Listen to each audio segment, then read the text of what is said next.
सतगुरु के साजे निवाजे प्यारे साथ संगत जी, प्यार और सत्कार से कहना धन निरंकार जी। सबसे पहले सतगुरु माता जी निरंकारी राजपिता जी का शुक्राना करते हैं, जिनके अपार कृपा से हमें सेवा सिमरन सत्संग करने के ये सुअवसर मिल रहे हैं। सतगुरु माता जी और निरंकारी राजपिता जी के आशीर्वाद से दासी ये स्टोरी आप जी के चरणों में शेयर करने जा रही है। इस स्टोरी द्वारा हमें यही सीखने को मिल रहा है कि निष्काम निरचित भाव से की गई सेवा ही सुखदायी होती है। निष्काम निरचित भाव से की गई सेवा ही सफल होती है। इसलिए हम कभी भी कोई काम ना रखकर कोई सेवा ना करें, सत्संग ना करें। हम हमेशा निष्काम निरचित भाव से सेवा सिमरन सत्संग करते चले जाएं। संपूर्ण हरदेव वाणी में सतगुरु बाबा हरदेव सिंह जी महाराज फरमाते हैं, निष्काम निरचित भावना गुरमत की बुनियाद है। ऐसी सेवा करने वाला भगत सदा आबाद है। जो निष्काम निरचित भाव से सेवा सिमरन सत्संग करता है, कहते हैं कि वही जो भगत है भक्ति के रास्ते पर चलता हुआ सदा आबाद रहता है। ऐसे ही स्टोरी है, आप जी प्रवान करें। कहते हैं कि एक रोज राजा भोज गहरी नींद में सोए हुए थे। एक दिन राजा भोज गहरी नींद में सोए हुए थे।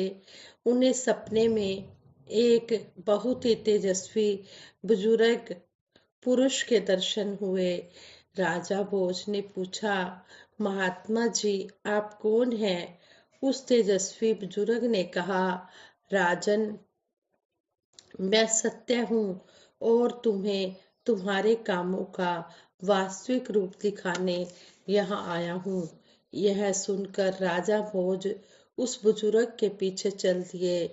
राजा भोज बहुत दान पुण्य यज्ञ व्रत इत्यादि करते थे और उन्होंने अनेकों तरह के कुएं तालाब अनेकों तरह के नहीं अनेक कुएं तालाब बावड़िया मंदिर बाग बगीचे आदि भी बनवाए थे। इन कामों के कारण राजा के मन में अभिमान आ गया था। बुजुर्ग पुरुष के रूप में आया सत्य राजा भोज को अपने साथ उनकी कृतियों के पास ले गया। वहां पहुंचकर जैसे ही सत्य ने पेड़ों को छुआ, यानी कि उस बुजुर्ग पुरुष ने जो सत्य के रूप में आया था पेड़ों को छुआ, सब एक एक करके पेड़ सूख गए, बगीचे बंजर भूमि में बदल गए।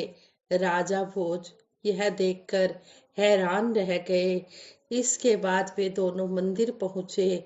सत्य ने जैसे ही मंदिर को छुआ वह खंडहर में बदल गया। इसी तरह इसी तरह बुजुर्ग पुरुष रूपी सत्य ने राजा के यज्ञ पूजन दान आदि के लिए बने स्थानों चीजों को जैसे ही छुआ वे सब राख बन गए। राजा यह सब देखकर हैरान हो गया। उन्होंने उस बुजुर्ग पुरुष से पूछा, यह सब क्या हो रहा है महात्मा जी? क्या मेरे द्वारा किए गए कामों की कोई महत्ता नहीं है? बुजुर्ग पुरुष ने कहा, राजन यश की इच्छा से जो काम किए जाते हैं उनसे केवल अहंकार ही मिलता है। धर्म का निर्वहन नहीं, निस्वार्थ होकर कर्तव्य भाव से जो काम किए जाते हैं उन्हीं का फल पुण्य के रूप में मिलता है। और यही पुण्य फल का रहस्य है। इतना कहकर वह वृद्ध पुरुष अंतर ध्यान हो गया। नींद खुलने पर राजा भोज सोच में पड़ गए।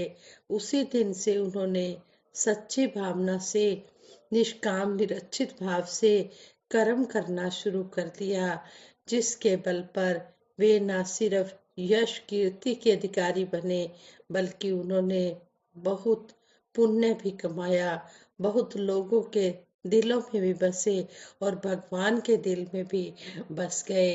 कहने का भाव यही है कि जो निष्काम निरचित भाव से ये कर्म करता है, मन में कोई इच्छा नहीं रखता है, कहते हैं कि उसी की सेवा सफल होती है, उसी का सत्संग किया हुआ सफल होता है। ब्रह्म ज्ञानी जो होते हैं वो हर हाल में खुश रहते हैं।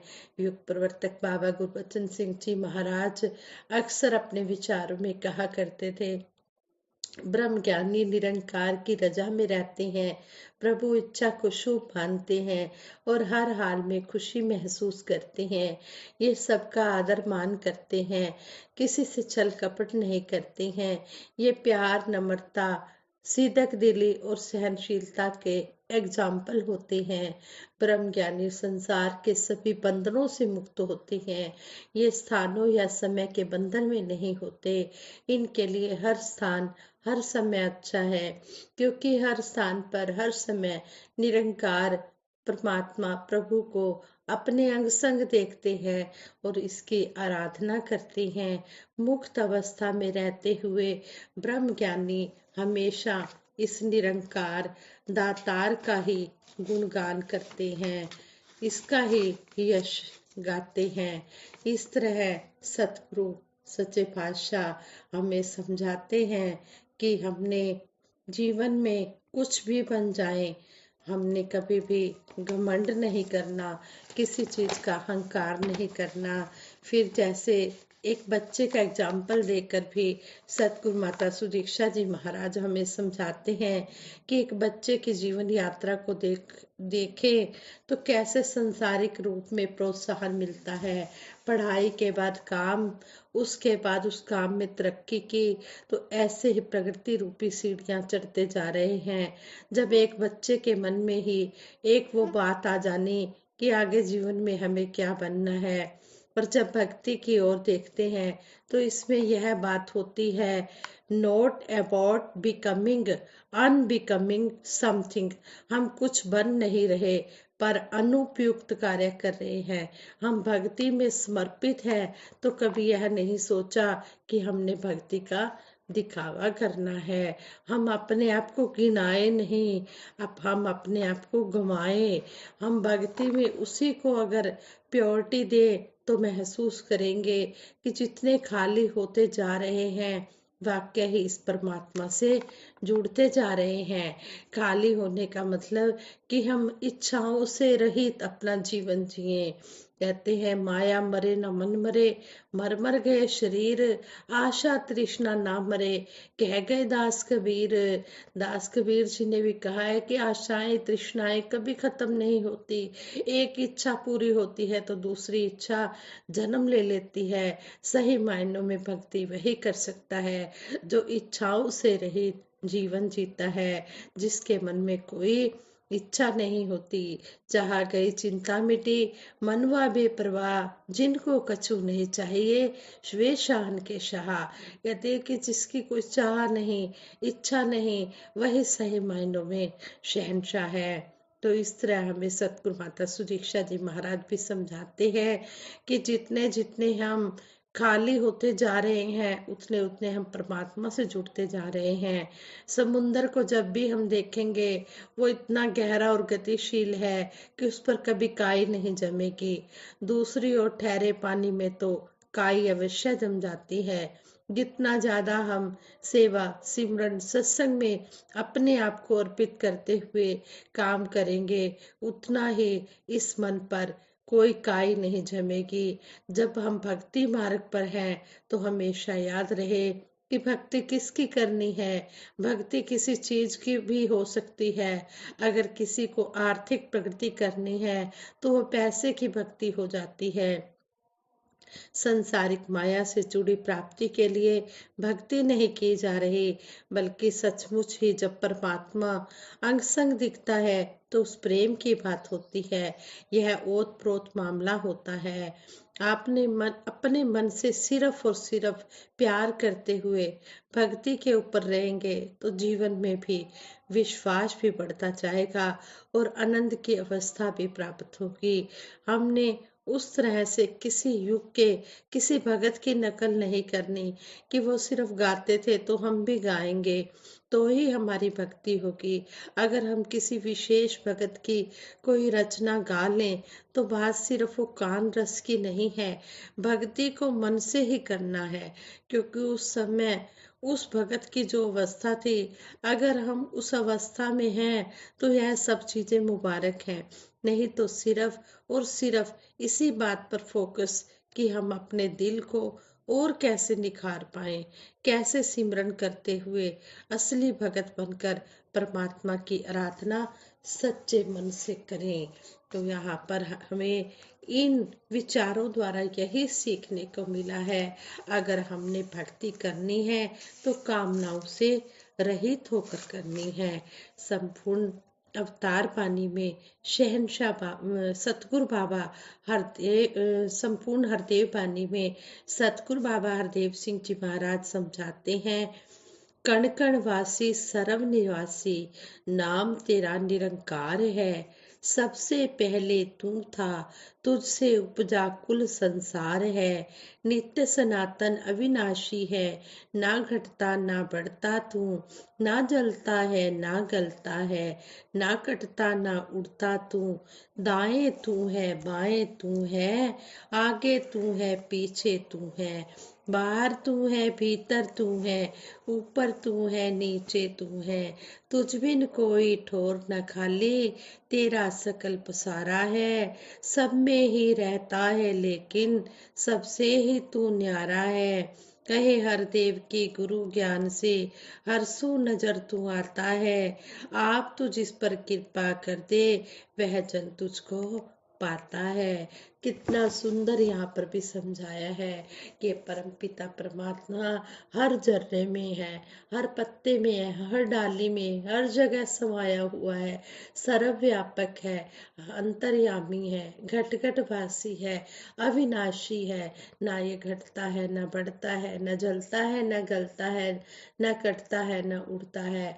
वायु इसको उड़ा नहीं सकती, शस्त्र इसको काट नहीं सकता, अग्नि इसको जला नहीं सकती, प्रलय के साथ ये प्रलय नहीं होता। ये हर जगह समाया हुआ है।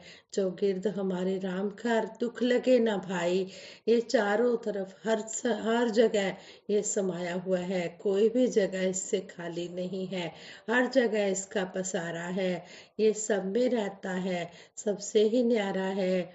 और सतगुरु बाबा हरदेव सिंह जी महाराज कहते हैं कि नजर कब आता है, जब सतगुरु की शरण में आकर इस निरंकार को पाया जाता है, तभी ये नजर आता है। ये सतगुरु एकदम से नजर करके दिखा देता है, देर नहीं लगती। जिस पर सतगुरु कृपा कर देता है वही जन इस ब्रह्म ज्ञान को पा सकता है।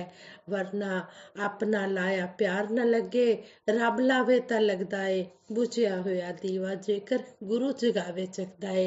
शहनशाह जी भी इस शब्द द्वारा समझा रहे हैं कि अपनी मर्जी से कोई इस ब्रह्म ज्ञान को नहीं पा सकता है। जब सतगुरु की कृपा होती है तभी ये बुझा हुआ मन, ये जो आत्मा जो परम पिता परमात्मा से विछड़ी हुई है, ये आत्मा में ये परम पिता परमात्मा के ज्ञान की ज्योति तभी जलती है जब सतगुरु की कृपा होती है। अपनी करने से कुछ भी नहीं हो सकता।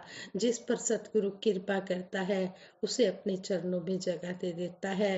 हम बहुत ही भाग्यशाली हैं जो सतगुरु ने हमें अपने चरणों से लगाया है। सतगुरु माता जी के चरणों से यही आशीर्वाद मांगते हैं, यही अरदास करते हैं, हे दातार सच्चे पातशाह, जिस तरह आप जी ने हमें अपने चरणों से लगाया है, इसी तरह अंतिम श्वास तक अपने चरणों से लगा के रखना। कभी भी अपने चरणों से दूर ना करना। कोई भी हम ऐसा कर्म ना करें कि आप जी के चरणों से दूर हो जाए। हे सच्चे पातशाह, जैसा आप जी कर्म चाहते हो वैसा कर्म हम करते चले जाएं। हमें सद्बुद्धि देना, सद्विचार देना, सद्मार्ग देना। औखी घड़ी न देखन दे, अपना भी रस संभाले, हाथ दे राखे, श्वास श्वास प्रतिपाले। सच्चे पातशाह, किसी को भी कोई मुश्किल की घड़ी ना दिखाना, सबके ऊपर अपना मेहर भरा हाथ रखना, मेहर भरी नजर रखना। सभी इसी तरह सेवा सिमरन सत्संग का आनंद लेते हुए अपना जीवन गुजारते चले जाएं और अपना लोक सुखी परलोक सुहेला कर जाएं। जिस काम के लिए मानुष जन्म मिला है वो काम पूर्ण कर जाएं। मानुष जन्म आखिरी पौड़ी, तिलक गया वारी गई, कहे अवतार 84 वाली, घाल कमाई सारी गई। यहाँ भी शहनशाह समझा रहे हैं कि मनुष्य जन्म जो है 84 लाख योनियों के बाद मिलता है। अगर ये जन्म भी ही व्यर्था गंवा दिया, सतगुरु के चरणों में नहीं लगाया, तो कहते हैं कि फिर 84 लाख के बंधन आगे तैयार खड़े हैं। इसलिए हम सतगुरु की बात को माने और समय रहते गफलत की नींद से जागकर हम सतगुरु के चरणों में जुड़ जाएं। साथ संगत जी, प्यार से कहना, धन निरंकार जी।